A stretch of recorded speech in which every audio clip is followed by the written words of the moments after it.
नहीं है तो 8 समय उत्कृष्ट समय तक, 8 समय तक ही सिद्ध बन सकते, नहीं तो नहीं। दूसरा अंतर यह है कि गैप लेकर के करते हैं, तो जगन से एक समय, इसके उपरांत गैप पड़ सकता, और उत्कृष्ट से 8 समय तक लगातार,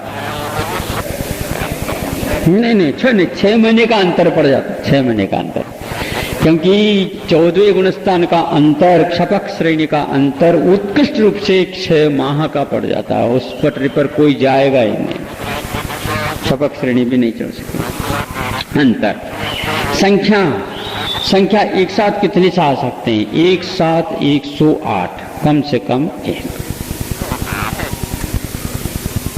अल्प बहुत, अब इनमें आप अल्प बहुत घटित कर सकते हैं। अनुयोग द्वार इतना विस्तृत आज नहीं है जो हम अल्प घटित कर सके, लेकिन फिर भी कुछ अपेक्षा से हम कर सकते हैं। केवल क्षेत्र की अपेक्षा से सर्वार सिद्धि में किया है, तो राजवार्तिकार ने थोड़े से विशेष और भी बढ़ करके किए।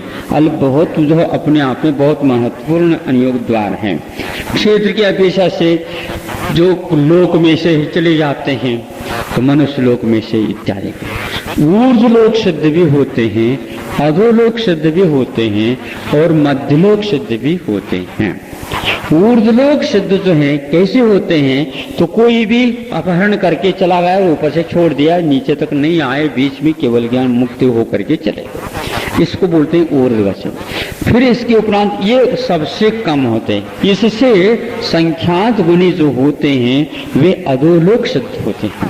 फिर मध्यलोक सिद्ध जो हैं वे उससे संख्यात गुणित होते हैं। ये संक्षेप से ऊर्ध्वलोक, मध्यलोक, अधोलोक की अपेक्षा से।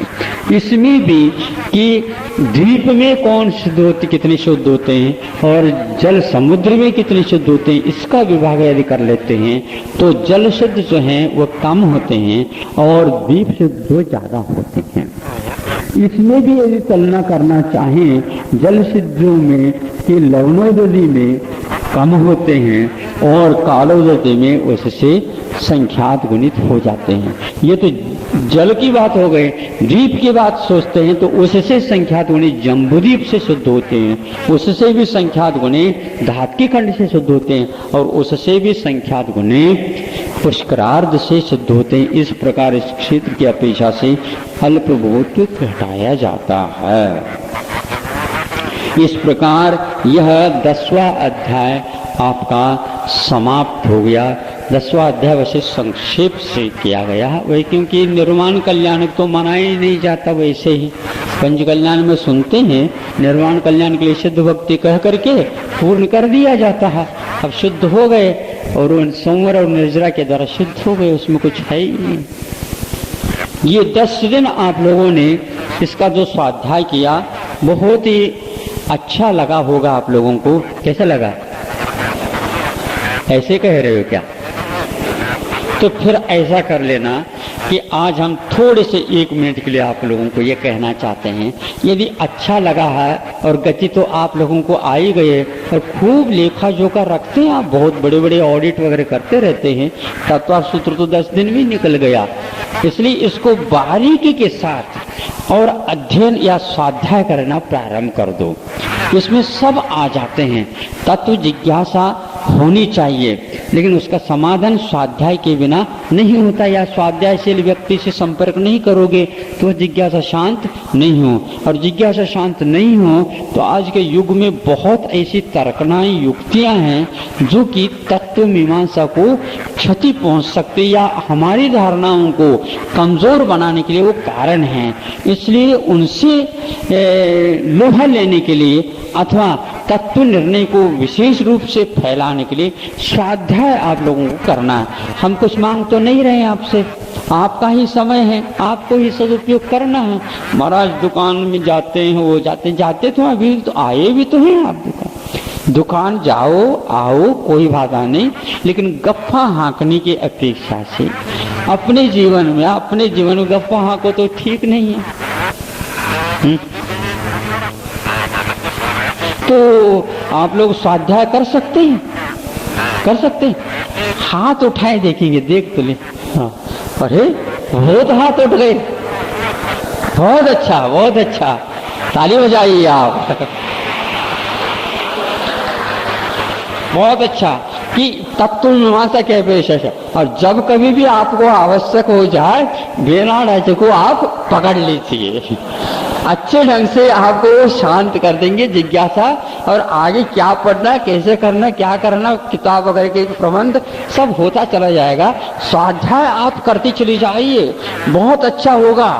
हाँ, और आपको यदि आवश्यक हो जाए तो आप एक टीम बना लीजिए और वेना जी को निमंत्रण दे दीजिए, तो वो आपके जिज्ञासा शांत अवश्य कर सकते हैं।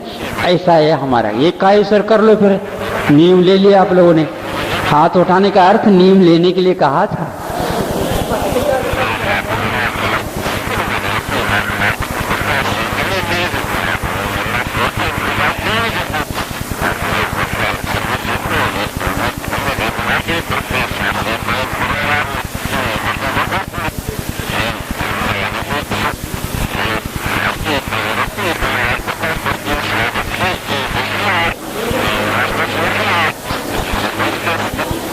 अब समय अपना हमारा हो गया है, क्योंकि पूर्ण अध्याय हो गया।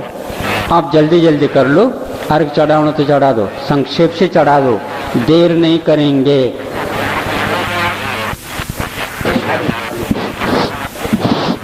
आज महाराज जी पूजा की आज्ञा मिल जाए। आज महाराज जी अभी समय तो है, अच्छा जल चंदन अक्षत फूल चरुचक दीप धूप अति फल लावे, पूजा को ठानत जो तुम जानत, सोनर ध्यानत सुख पावे। तीर्थंकर की धुनि गण धरुने, सुनी अंगर थे चुनि ज्ञानमयी, सो जिन वरवाणी शिव सुखदानी, रघुमन ओम ह्रीं श्री जिन्मुखोद्भूत शाद्वादने गर्वित सरस्वती द्वादशांग श्रुत ज्ञानाय अर्घ्यम निरूपमीति। जग के वैभव को पाकर के निस दिन कैसा अलमस्त रहा, चारों गतियों की ठोकर को खाने में ही अभ्यस्त रहा। मैं हूँ स्वतंत्र ज्ञाता दृष्टा, मेरा पर के क्या नाता है, कैसे अनर्घ पद पा जाऊं, ओम ह्रीं श्री 108 परम पूज्य आचार्य विद्यासागर मुनीन्द्राय अर्घ्यम निरूपमीति स्वाहा। हे गुरुवर शाश्वत सुख दर्शक, यह नग्न स्वरूप तुम्हारा है।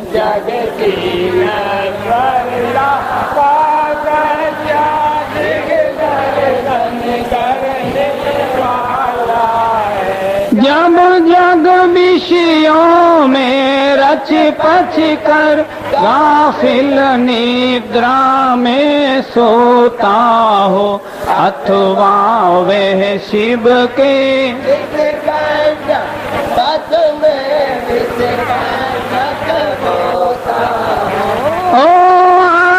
निशा का सन्नाटा, वन में वनचारी चरते हो, शांत निराकुल मानस तुम,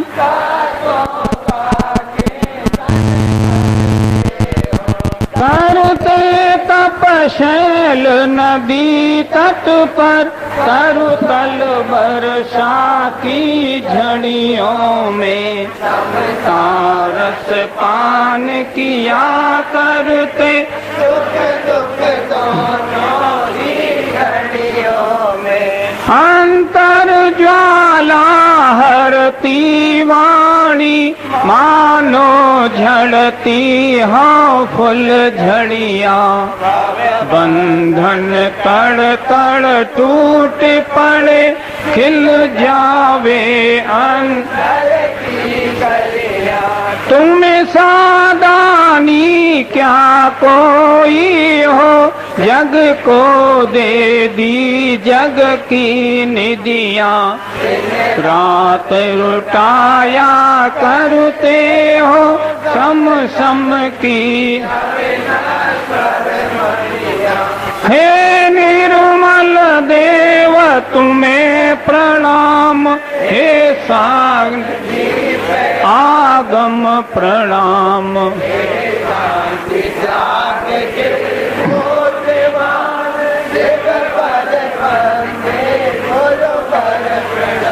उदक चंदन तंदुल पुष्प कई, चरु सुदीप सुधूप फलार्घ्य कही। मंगल गाने रवाकुले, जिन गृहे मुनिराज। ओम ह्रीं परम पूज्य आचार्य श्री विद्यासागर मुनीन्द्राय व अन्य समस्त मुनिराजाय अर्घ्यम निरूपामीति। जावाणी के ज्ञान ते सूझे लोकालोक, सोवाणी मस्तक नमो सदा देता हूँ ढोक। हे जिन वाणी भारती, तो ही जपो दिन रैन, जो तेरा शरणागहे।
ध्यायन्ति योगिनः कामदमोक्षदं चैव ओंकाराय नमो नमः। अविरलशब्दगणौघप्रक्षालत्सकलभूतलकलङ्का मुनिविरूपाश्रितदेवता सरस्वती हरतु नो दुरितम्। अज्ञानतिमिरान्धानां ज्ञानाञ्जनशलाकया चक्षुरुन्मीलितं येन तस्मै श्रीगुरवे नमः। परमगुरुभ्यो नमः। परम्पराचार्यगुरुभ्यो नमः। सकलकलुषविध्वंसकं श्रेयसां परिवर्तकं धर्मसम्बन्धकं बद्धजीवमनप्रतिबोधकारकमिदं शास्त्रं श्रीमोक्षशास्त्रनामधेयम्। अस्य मूलग्रन्थकर्तारः श्रीशरवद्यदेवाः, तदुत्तरग्रन्थकर्तारः श्रीगणधरदेवाः प्रतिगणधरदेवाः। तेषामचौनुसारमासाद्य श्रीमत् आचार्यप्रवर श्री उमास्वामी देवैर्विरचितं मङ्गलं भगवान् वीरो मङ्गलं गौतमो गणे मङ्गलं कुन्दकुन्दार्यो जैनधर्मोऽस्तु मङ्गलं। सर्वमङ्गलमाङ्गल्यं सर्वकल्याणकारकं प्रधानं सर्वधर्माणां जयं जयतुशासनं। कोटिशतं द्वादशैव कोटि लक्षाणि शीत्यत्रधिकानि चैव पञ्चाशदष्टोत्सहस्रसङ्ख्यमेतच्छ्रुतं पञ्चपदं नमामि। अरहन्तभासयत्थं गणहरदेवे गन्त्यं सम्मं प्रणमामि भक्तियुक्तो सुधनानमोह्यं चिरसा। इच्छामन्ते सुधभक्ते कासुकुकोतसार्वचीं अङ्गोऽङ्गपैन्ये पावुड परमसुत्तपडमानोगपुवगय चोलिया चैव सुत्तत्तैतुहिदमकाय सयानि सकलमञ्चे पूजे वन्दानमं सां दुःखकोकमको मोहिला सुगयुगमनं समायमरणं जनून सम्पत्तिहो मध्यम्। पौर्वाणिक स्वाध्यायवेलायां श्रीमदाचार्य भक्तिकायो सर्वम्।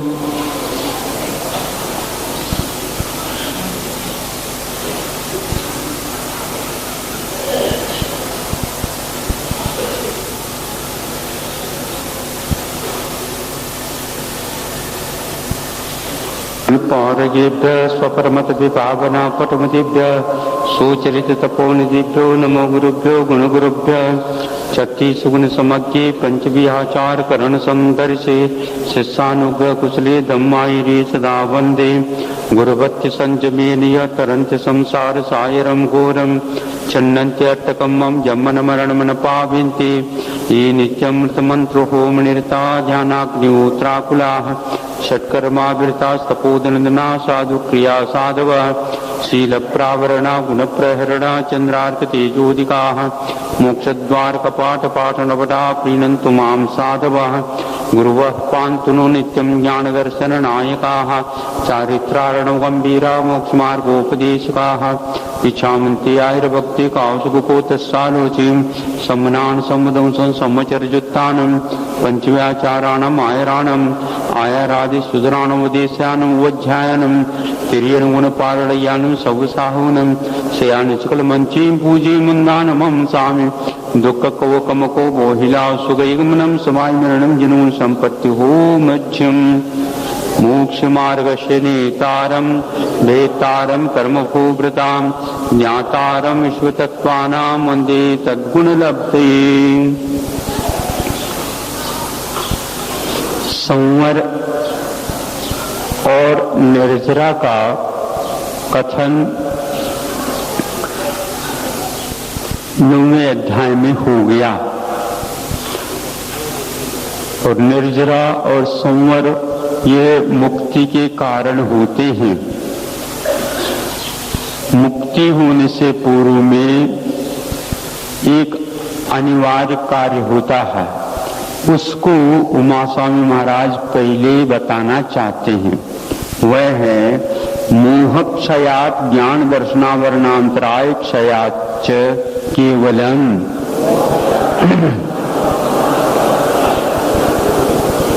मोह कर्म का और ज्ञानावरणी दर्शनावरणी अंतराय कर्म का क्षय होने से केवल ज्ञान उत्पन्न होता है।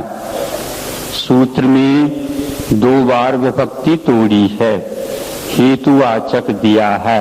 मोहिनी के क्षय होने से पहले मोहिनी का क्षय होता है 8 कर्मों में से, फिर बाद में ज्ञानावरणी दर्शनावरणी अंतराय इन तीनों का क्षय होता है। वैसे ये चारों कर्म घातिया कर्म हैं। यद्यपि केवल ज्ञानावरणी दर्शनावरणी के बाद वेदनी का क्रम आया था पहले के सूत्रों में, किंतु वह मोहिनी के सपोर्ट पा करके ही क्षय घात करता था, आत्मा को दुख देता था। किंतु वह मोहिनी का कर्म क्षय होने के बाद अपने आप ही ढीला पड़ गया, नष्ट तो नहीं हुआ। केवलम, केवल का अर्थ केवल ज्ञान, केवल दर्शन, केवल वीर और क्षायक सम्यक्त और क्षायक चारित्र ये प्राप्त हो जाते हैं। इसके बिना मुक्ति नहीं होती।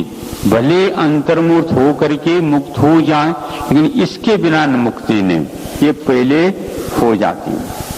इसको केवलम, इसमें से दूसरा अर्थ भी निकाला जाता, के मैंने आत्मनि बलम, बल उत्पन्न हो जाता है।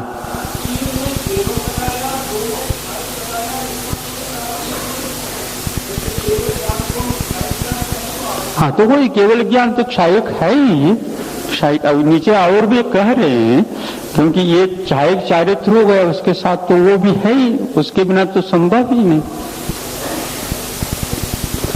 केवल का अर्थ ही यूं कहना चाहिए, परोक्ष नहीं, ये इसका अर्थ है। क्षायक कहो और प्रत्यक्ष कहो एक बात है। केवल ज्ञान क्षायक है, प्रत्यक्ष है। केवल मैंने असहायी ज्ञानम केवल ज्ञानम, असहायी दर्शनम केवल दर्शनम। उसी प्रकार अब मुक्ति की बात कहते हैं। बंध हेतु भाव निर्जराभ्याम कृत्स्न कर्म विप्र मोक्षो मोक्षः।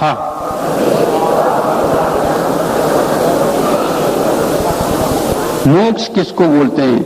कृत्स्न मैंने पूरी तौर पर कर्म, विप्र मोक्ष, कर्मों से विशेष रूप से भाव कर्म, जब कर्म और नो कर्म सबसे मोक्ष हो जाता, इसका नाम मोक्ष है। किसके द्वारा होता है? बंध के हेतु का अभाव। बंध के हेतु आपके कौन से थे? मिथ्यात्व, अवृत्ति, प्रमाद, कषाय, योगा, बंध हेतवः, ये बंध के हेतु थे। इन पांचों का अभाव यानी बंध विच्छुद्धि, संवर और निर्जराभ्याम, निर्जरा तत्व।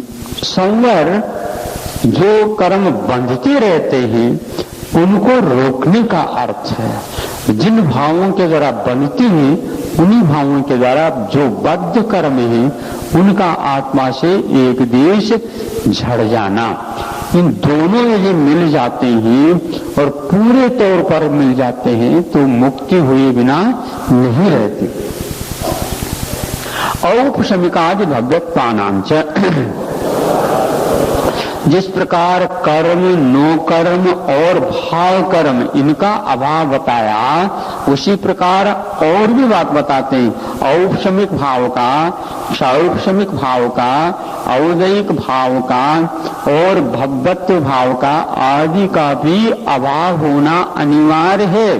आदि से हम यहाँ पर ध्यानादिक जो बताए गए थे जो वैभाविक भाव थे उनका भी अभाव मानना, क्योंकि जिस ध्यान के माध्यम से मुक्ति होती है उस ध्यान का भी मुक्ति में अभाव अनिवार्य होता है। अन्यत्र केवल सम्यक ज्ञान दर्शन सिद्धत्वेभ्यः प्रश्न उठता है, ये भी सबका हो गया तो औपशमिकादि कहने से केवल ज्ञान इत्यादि का भी अभाव हो जाए क्षायक का? तो कहते हैं नहीं, केवल सम्यक, केवल ज्ञान, केवल दर्शन, केवल शुद्धत्व, इसके अलावा और जितने भी भाव हैं उन सब का अभाव होता है। केवल शब्द सम्यक के साथ भी जोड़ दिया है, ध्यान रखो। यहाँ पर सुख का कथन नहीं किया, सुख की इच्छा नहीं करना चाहिए आप लोगों को, हैं? अनंत चतुष्टय जब प्राप्त हो जाते हैं तो उन्होंने सुख को नहीं बताया, केवल सम्यक, केवल ज्ञान, केवल दर्शन और केवल शुद्धत्व ये प्राप्त हो जाते हैं। ये रह जाते हैं, बाकी जितने भी हैं वह नहीं। चारित्र सुनो, सम्यक्त्व का अर्थ ही समीचीन रूप से वहां पर भाव प्रणाली रहती है और आदि से सारे उसके साथ गर्भित हो जाते हैं। जहां पर सम्यक्त्व आ जाता है वहां पर चारित्र भी अनिवार्य हो जाता है। जैसे ज्ञान आ जाता है तो दर्शन अनिवार्य हो जाता अथवा वीर भी अनिवार्य आ जाता। उसी प्रकार यहाँ पर लेना, अब क्या वीर भी नहीं लिया लेकिन इसका अर्थ उसके साथ गर्भित हो जाता है। फिर क्या करेंगे वो? मुक्ति तो हो गई और क्या है, मुक्ति हो, अपनी अपनी गाड़ियां हैं, बैठ करके चले जाए। उनके पास कौन सी गाड़ी? ऊर्ध्वगमन करने का प्लेन है उनके पास, स्वभाव है। अभी तक वह नहीं मिला था, मुक्त होते ही तदनंतर मूर्ध्वम गच्छत्यालोकांतात तत् अनंतरम, देर नहीं है, तद अनंतर में मुक्त जो ही हुआ त्यों ही अनंतरम ऊर्ध्वम गच्छति, ऊर्ध्व चला जाता, भागते नहीं। देखो ध्यान रखना, भागना एक प्रकार से उद्वेग का काम, सहज नहीं, उतावली करते हैं जिसको बोलते हैं, वो गच्छति, वो चला गया। कहां पर? आलोकांतात, लोक के अंत तक पहुंच गया। बहुत व्यक्तियों का नाम न लेकर के एक वचन में दिया गया है। ऊपर क्यों चले जाते हैं? जहां से दो वहीं पर रह जाएं, ताकि सब लोग देख सके, कर सके, कुछ तो प्रभाव तो पड़ेगा नहीं। क्यों जाते हैं ऊपर? पूर्व में प्रयोग किया गया था उसके फल स्वरूप जाते हैं। बहुत अच्छे उदाहरण दे रहे हैं। पूर्व प्रयोगा दसंगत्वा बंधच्छेदा तथा गति परिणामात् च,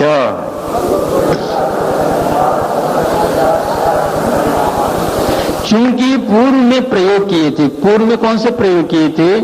नीचे बताएंगे।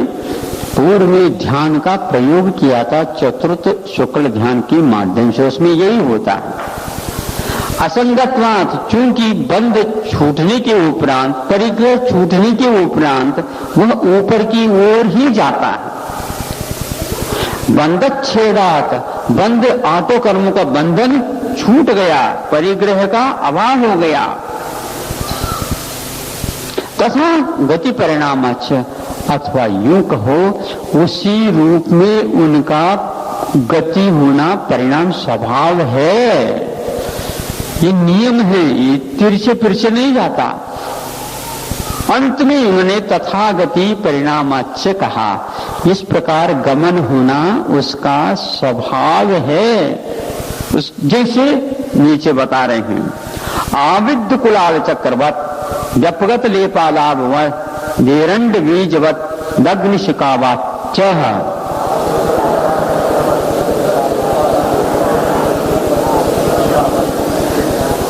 एक एक हेतु के लिए एक एक उदाहरण दे रहे हैं।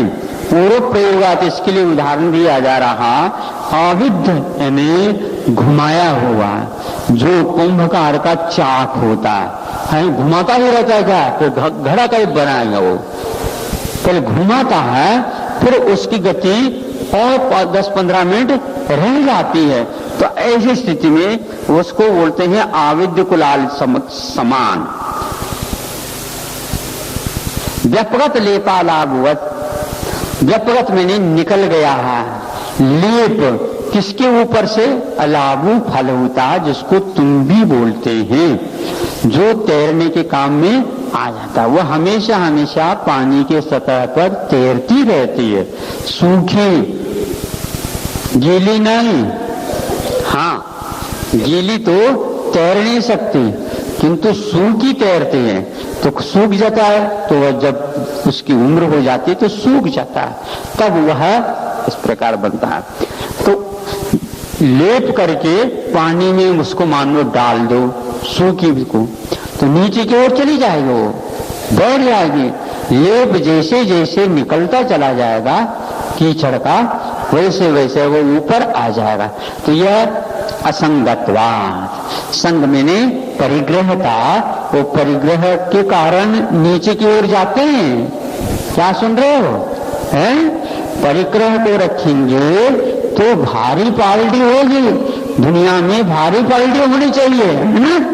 हाँ, तभी तो बड़ा कहलाता है। नीचे जाने वाला दुनिया के हिसाब से बड़ा माना जाता है, और ऊपर जाता है परमार्थ की अपेक्षा से वह बड़ा माना जाता है। आपको कौन सा बड़ा बनना है?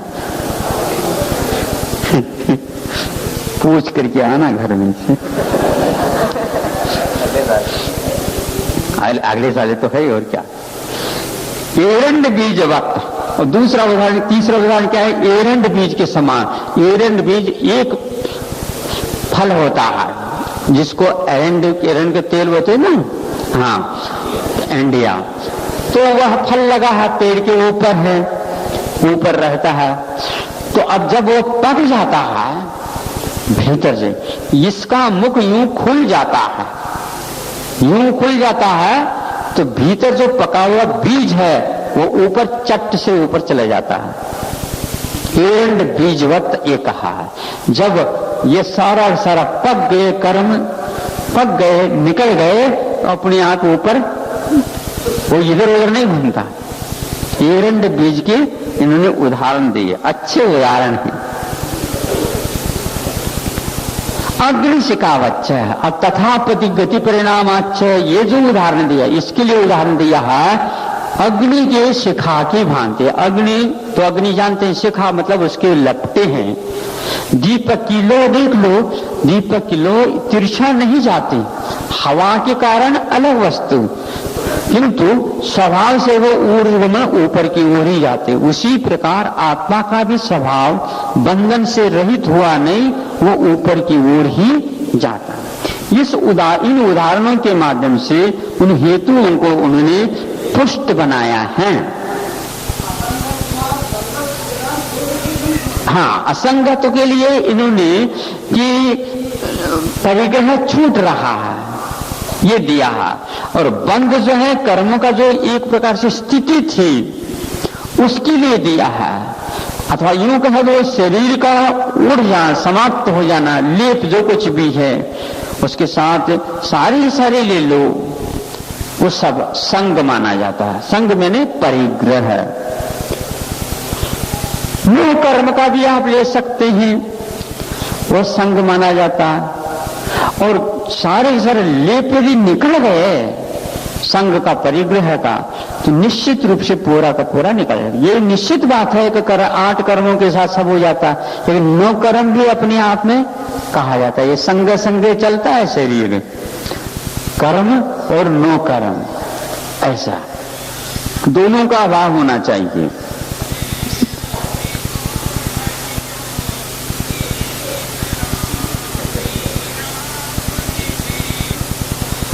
एक ही हेतु के माध्यम से तो बन सकता है और एक ही उदाहरण पर्याप्त होता है, लेकिन प्रश्न करने वाले कई प्रकार के हो भी सकते हैं, इसलिए उन्होंने अच्छे ढंग से हेतु दे करके उसको सिद्ध किया। अब फिर अब क्या करेगा वहां से? आलोक हो तो हो गया, फिर उसके उपरांत भी होना चाहिए, क्योंकि ऊर्ध्वगमन स्वभाव हो गया और अनंत शक्ति है विद्यमान। कोई बंधन तो रहा नहीं, कोई पूछने वाला है ही नहीं, और वहां पर बॉर्डर पर कोई टैक्स वगैरह देना है ही नहीं। जैसे गाड़ी रोक दे, ऐसा समझ में नहीं आता है कि किसी कोई न कोई वहां पर पहले जो गए हैं उन्होंने वहां पर रोक रखा होगा। नहीं, धर्मास्तिकाया भावात, धर्मास्तिकाएं जो कि लोके कृत्स्ने लोके धर्माधर्मयो हो, ये आया था ना, आया था पंचम अध्याय में आया था। अजीब है ना। हाँ, धर्मास्तिकाएं लोकाकाश में कृत्स्ने मन पूरे तौर पर फैल करके रहते हैं, तो वह गति में कारण होता है। ये सक्रिय द्रव्य है ना, तो जीवाश्च ये सूत्र आया था, ये सक्रिय होते हैं, स्थान से स्थानांतर जाने की क्षमता वाला द्रव्य जीव द्रव्य भी है, पुद्गल द्रव्य भी है। कथन प्रसंग में जीव द्रव्य का चल रहा है, इसलिए वह लोक के अंत तक पहुंच गया, फिर इसके उपरांत क्यों नहीं गमन करता? तो कहीं धर्मास्तिका का अभाव है। महाराज फिर तो परतंत्र हो गया। स्वतंत्रता तो कथनचित ही है। दूसरी बात, उसके आगे तो कोई भी जा ही नहीं सकता, चाहे पुद्गल द्रव्य हो, चाहे देव द्रव्य हो, चाहे सिद्ध हो या मुक्त हो या अथवा संसारी हो, वो ऊपर जा ही नहीं सकता। उसके आगे क्यों नहीं जा सकता? ऊर्ध्व स्वभाव है, लेकिन धर्मास्तिकाय का अभाव है। पटरी चाहिए कि नहीं? पटरी चाहिए। पटरी के बिना रेलगाड़ी आगे नहीं जा सकती। रेलगाड़ी के लिए पेट्रोल अलग है और पटरी अलग है। स्वभाव जो है ऊर्ध्वगमन स्वभाव, ये तो पेट्रोल की भांति है, और धर्मास्तिका कैसी है? पटरी की भांति है। बिना पटरी के तो आगे खिसक नहीं सकती। दिल्ली से कलकत्ता चलो, कलकत्ता से पुनः लौट आओ, ऐसी गाड़ी अब आगे तो बढ़ रही, बताते हैं लौटो या तो वहीं पर रुको, फिर नीचे आ जाए, नीचे आने का स्वभाव नहीं, तिरछे जाए, तिरछे जाने का स्वभाव नहीं, जबरदस्ती करे, जबरदस्ती कर नहीं सकते। जो जिसके लिए कारण है उस कारण को तो आवश्यक मानना ही है। कुछ लोग इतनी उनकी क्षमता थी ऐसा कहते हैं, उन लोगों को अभी द्रव्य की क्षमता के बारे में पूर्ण ज्ञान नहीं है। ऐसा कहीं भी नहीं लिखा कि इतनी उसकी क्षमता है, नहीं। ऊर्ध्वगमन स्वभाव है, आगे भी स्वभाव है, फिर निमित्त को हमें मानना पड़ेगा। इस हट के कारण ऐसे उन लोगों ने युक्ति अपना ली हो ऐसा लगता है। साथ ही जो ऊपर जाने की उनकी योग्यता थी, गलत बात है। योग्यता तो अनंत है, स्वभाव कभी भी सीमित नहीं होता, वह अनंत ही होता है। 7 राजू, जब एक इंद्रिय तो 14 राजू पार करता है, नीचे से लेकर के ऊपर तक लेकिन नीचे तक, लेकिन वो ऊर्ध्वगमन स्वभाव से नहीं माया, वह विग्रहवतो कर्मयोग अथवा उस कर्म के कारण चला जाता। लेकिन यह ऐसा नहीं, बिना कर्म बिना शरीर जाता, लेकिन धर्मास्तिकाय जबरदस्ती नहीं कर सकता, ये है। अब इनके कुछ भेदों भेद को सिद्ध करने के लिए व्यवहार की अपेक्षा से अनुयोग द्वार के माध्यम से सिद्ध करते हैं। क्षेत्र काल गति लिंग तीर्थ चारित्र प्रत्येक बुद्ध बोधित ज्ञानावगाह नांतर संख्याल्प भूतवतः स्वाध्याह।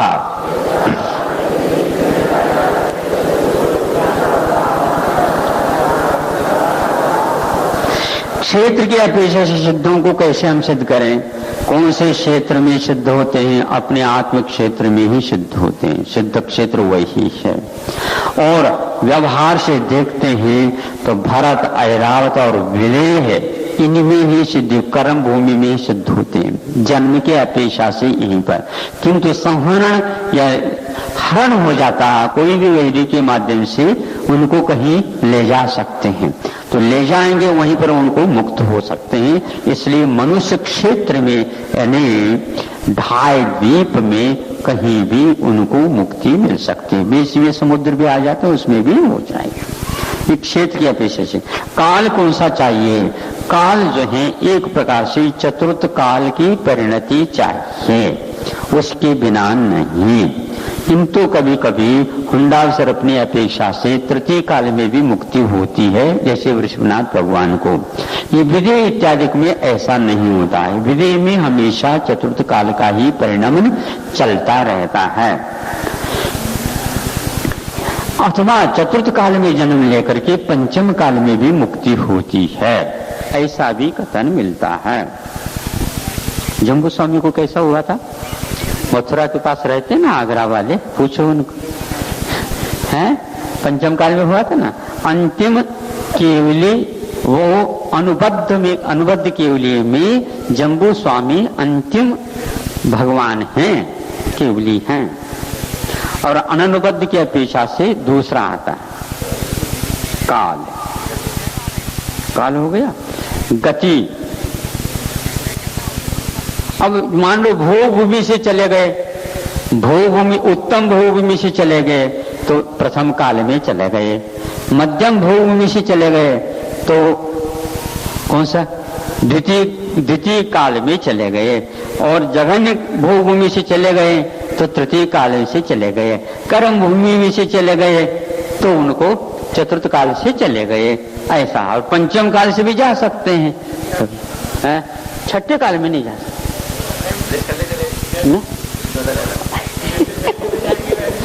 आप सोचो, वो सोच करके कह रहे हैं भैया,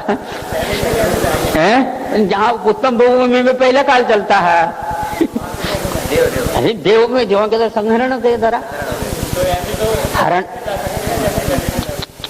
हरण हो गया। लेकिन ये ध्यान रखो, हरण के अपेक्षा से हमने कहा वहां पर काल की विवक्षा इस ढंग से लगाई जा सकती है।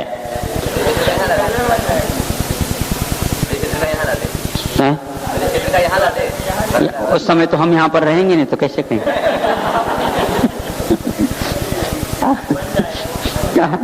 उस प्रकार वर्णन करने वाले कोई आएगा नहीं, थोड़े तो सोचो। गति, अब कौन सी गति? सिद्ध गति में ही होते हैं, निश्चित बात है, और मनुष्य गति से ही मुक्ति होती है, अन्य कोई गति से नहीं होती। अथवा यूं कह दो कि तिरंज गति से आकर के मनुष्य गति से उत्पन्न हो सकता, मुक्ति हो सकती है, नरक गति से आकर के भी चला जा सकता, देव गति से भी आकर के भी चले सकता, मनुष्य गति से आकर के भी चला सकते। इस प्रकार गति की अपेक्षा से कह सकते हैं। लिंग मैंने साधन होता है, लिंग मैंने चिन्ह होता है। लिंग यह वैसे द्रव्यलिंग और भावलिंग दोनों प्रकार के हैं। द्रव्यलिंग का अर्थ निर्ग्रंथ लिंग है, पुरुष लिंग से, और भाव की अपेक्षा से रत्नत्रय जो भावलिंग होता है उसी के माध्यम से चले जाते हैं। अथवा स्त्री वेद का भी उदय चल सकता, पुरुष वेद का भी उदय चल सकता, नपुंस वेद का भी चल सकता उस भाव में, लेकिन अवेद दशा में ही उनको प्राप्ति होती है। इसका संक्षेप करें। लिंग तीर्थ का अर्थ क्या होता है? तीर्थंकरों के काल में चले जाते हैं। तो कौन से तीर्थ में जा सकते हैं?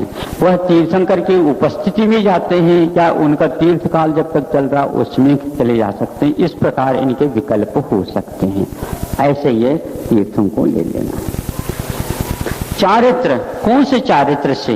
कोई भी नाम नहीं, सामान्य चारित्र से मुक्ति होती। सर्वसिद्धि में एक बहुत अच्छा विकल्प आया है, चारित्र से मुक्ति होती। कौन सा चारित्र?